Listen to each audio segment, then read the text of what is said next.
Hello everyone, welcome back. Today we're building the Providence-class Dreadnought, which is a CIS craft. This is in 1:50 scale and part of the sort of expanded lineup of 1:50 ships that I'm currently making. Definitely neglected this series of ships, but yeah, we are adding to it now. And this one was seen in episode 3 and also in the Clone Wars, but there are two different variants, and this is the smaller of the two. This is about 1,088 meters long, well, in 1:1 scale. This is obviously 1:50, so it becomes 22 meters long. There is one that is about 2,177 meters long as well, which obviously is about double the size. So that would dwarf the Venator there, because these two are in scale with each other. And you may say this one looks smaller than it does in Revenge of the Sith, and that's probably true. I would say that the actual size is somewhere around 1,500 meters, but you have to work with what Wikipedia tells you. I think in the Clone Wars they may have just accidentally scaled it a little bit too big, but that one will be a separate model, just because why not? You get a bigger model, more detail. And that one would be the Invincible, which is Trench's flagship if I remember correctly, and this one is the Invisible Hand in particular because it's got the black front here and things like that. And the specific markings to that ship. Maybe there are others that share it, but yeah, that's what I based it on. And yeah, pretty interesting thing. I'm flying around a lot. Sorry, I'm going to try and stay a little bit more still. But yeah, you can just kind of see how it scales with the Venator. It's not too bad. I think from a lot of angles, you kind of trick your eyes with the depth and stuff. You can make it look like that exact scene from Revenge of the Sith. Obviously, you want the one of the ships facing the other way, but yeah. But anyway, that's going to be it for the kind of introduction. So let's move on to the actual build. Normally I work in a layer system where I work from like this bottom layer here where my feet are, so it would be just that single stone stair and these trapdoors, and then go upwards.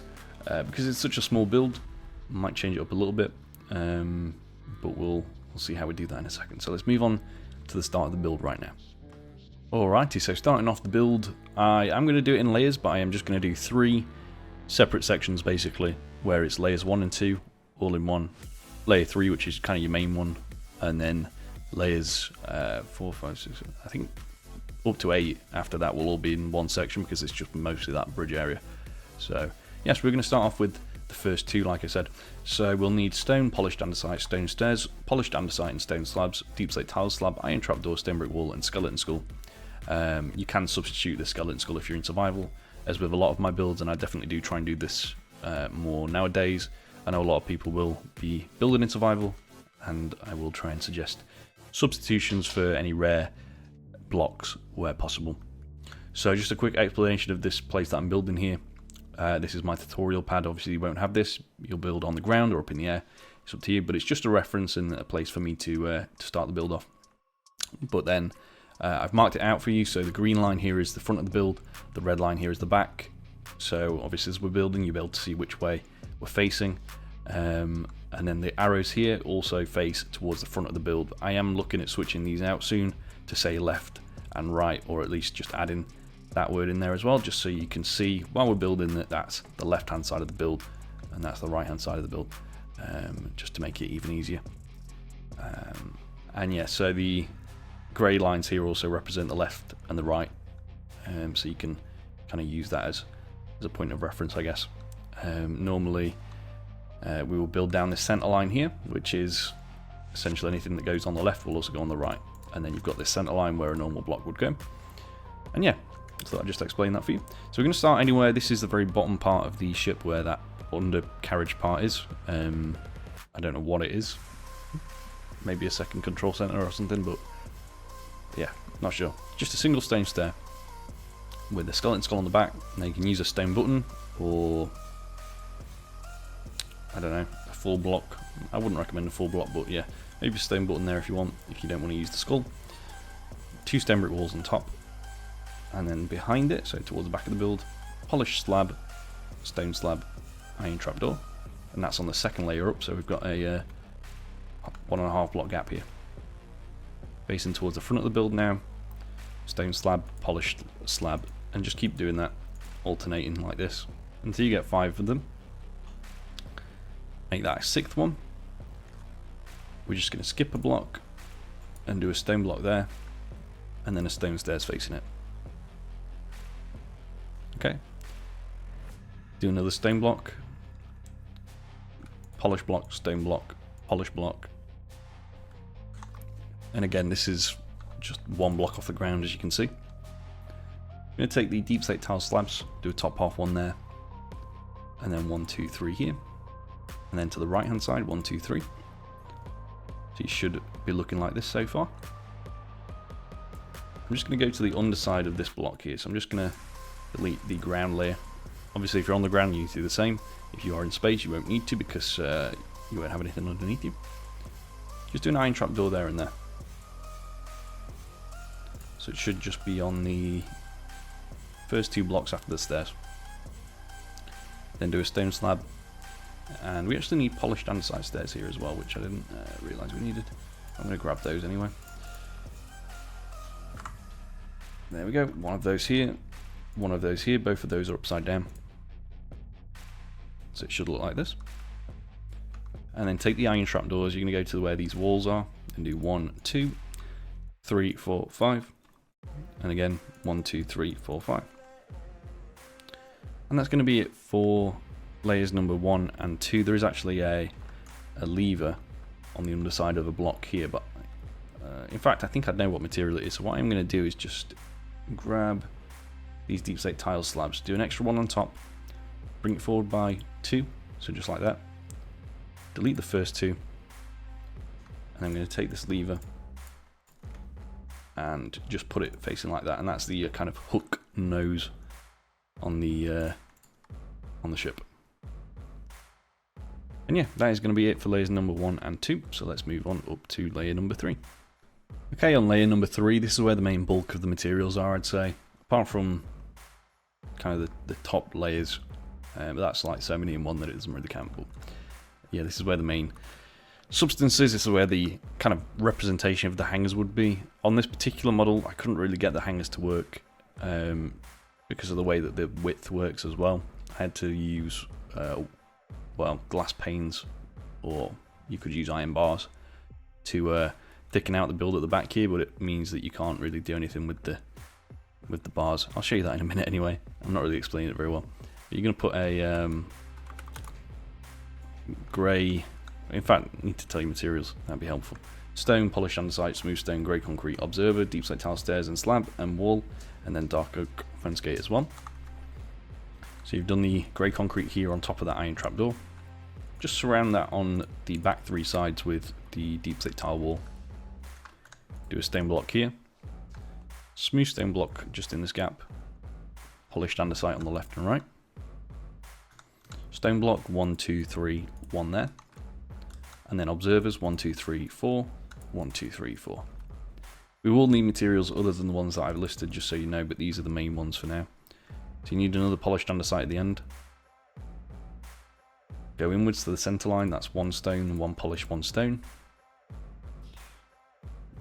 2 more stone here. 2 more observers. Stone block, grey concrete. And then deep slate tile stairs there.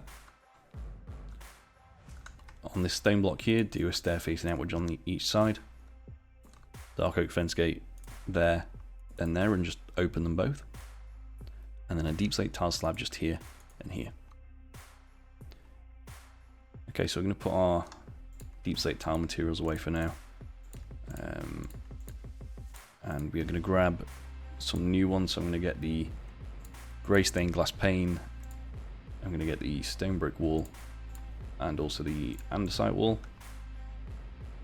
So grey stained glass pane, 4 of those next to the observers on the back there. I'm going to replace that now with a birch sign. There's just 2 of these, so we'll get these done and throw that material away. Just 1 on each side there. Stone brick wall here to connect to the deep slate tile ones. Grab the birch fence gate. This is where the engines are going to be, so we're going to put 1 birch fence gate there and there. And then we'll come back to that area in a second. Come to this bit up front here. We're going to put a andesite wall, stone brick wall, andesite wall. Just like that. And again, get rid of those. We'll need those skeleton skulls again. We'll also need wither skeleton skulls, but once more, you can replace these. This one's a little bit different with engines. It's a little bit more finicky, but so I've got a wither skeleton skull just there, and a normal skeleton skull on each side. I guess you could replace all three with grindstones if you have the arms facing outwards. It won't look amazing, but it'll work. It saves grinding for these, so it's up to you. Anyway, that's it for the back area now, so we'll go to the front. I'm going to take the stone stairs and polished andesite stairs, add those to the materials. I'm going to start with a polished stair, just here as well. And then a stone one. And the final one you're going to add is a stone slab, just there and there as well. Okay, and that is going to be everything for lane number 3. So let's move up now to the final section of the build. Okay, we're now starting the last 5 layers of the build. We'll need the grey concrete blast furnace, deep slate tile stairs, stone stairs, light grey carpet, iron trapdoor, anvil, dark oak trapdoor, this skeleton skull again, but we can substitute for that. We'll need the normal skeleton skull as well, chain, polished blackstone button, polished blackstone pressure plate, daylight detector, load of stuff, polished deep slate walls. You'll see the material list at the start of the video, which hopefully you guys have noticed I've started doing that instead of just having it in the media file folder. It's still in the media file folder if you want to download it. But yeah, all builds going forwards will, unless said otherwise, will now have the graphic at the start of the video, which should help a lot of people out. So start with the wither skeleton skull or polished blackstone button. I'm going to put that on the grey concrete just there, facing forwards. That's actually the front bridge. So yeah, and then you can get rid of that for now. Dark oak trapdoor, 1 and 2 behind it. Daylight detector, 1, 2, 3, and flip all those on. 2 iron trapdoors and a light grey carpet. I'm going to take the deep slate tile stairs just behind it here. Blast furnace, grey concrete, 1, 2, 3. Blast furnace. Anvil goes on top of the smooth stone. Upside down deep slate tile stairs. Another daylight detector. Turn that on. This is the stone slab just here. And then the light grey carpet goes there. So we just powered through all of that. That was pretty cool.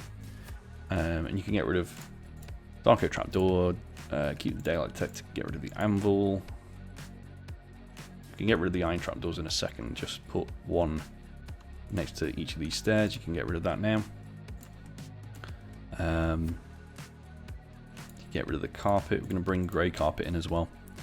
And then you can get rid of these stairs and keep the slabs. Get rid of the grey concrete. Right, so we've just got these 4 now. I'm going to add the lever. I am going to add the grey candle. Or is it light grey? I can't tell. I think there's a light grey one and a grey one. So yeah, get both of them. And then the polished deep slate wall.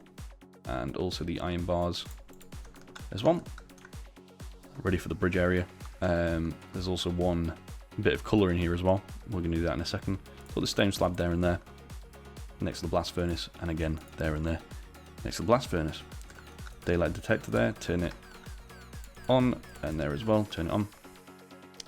Now here I've got a skeleton skull at kind of like a 45-degree angle facing inwards, just on top of those stone brick walls. It sort of helps the body there taper back into this back section here, but it's not compulsory. You can probably just leave that off, just to help things flow together really. Put a lever on this blast furnace, and then iron bars on top of the anvil. In fact, no, on top of this deep slate tile stairs. The polished deep slate wall goes on top of the anvil, like that. Stone stairs 1 and 2. 1 and 2. Get rid of the skeleton skull. I'm going to bring out the warped stairs. I really wish there was a proper blue stair and slab and wall, but there isn't, so warped is the closest, and that's kind of representing the markings on the ship. So yeah, that's that. Put the grey candle just here, throw that away. We're going to get the polished black stone button. Just there. We are going to get a chain, and that goes just here. Grey carpet on top of the stairs, and a polished black stone pressure plate on top of the blast furnace.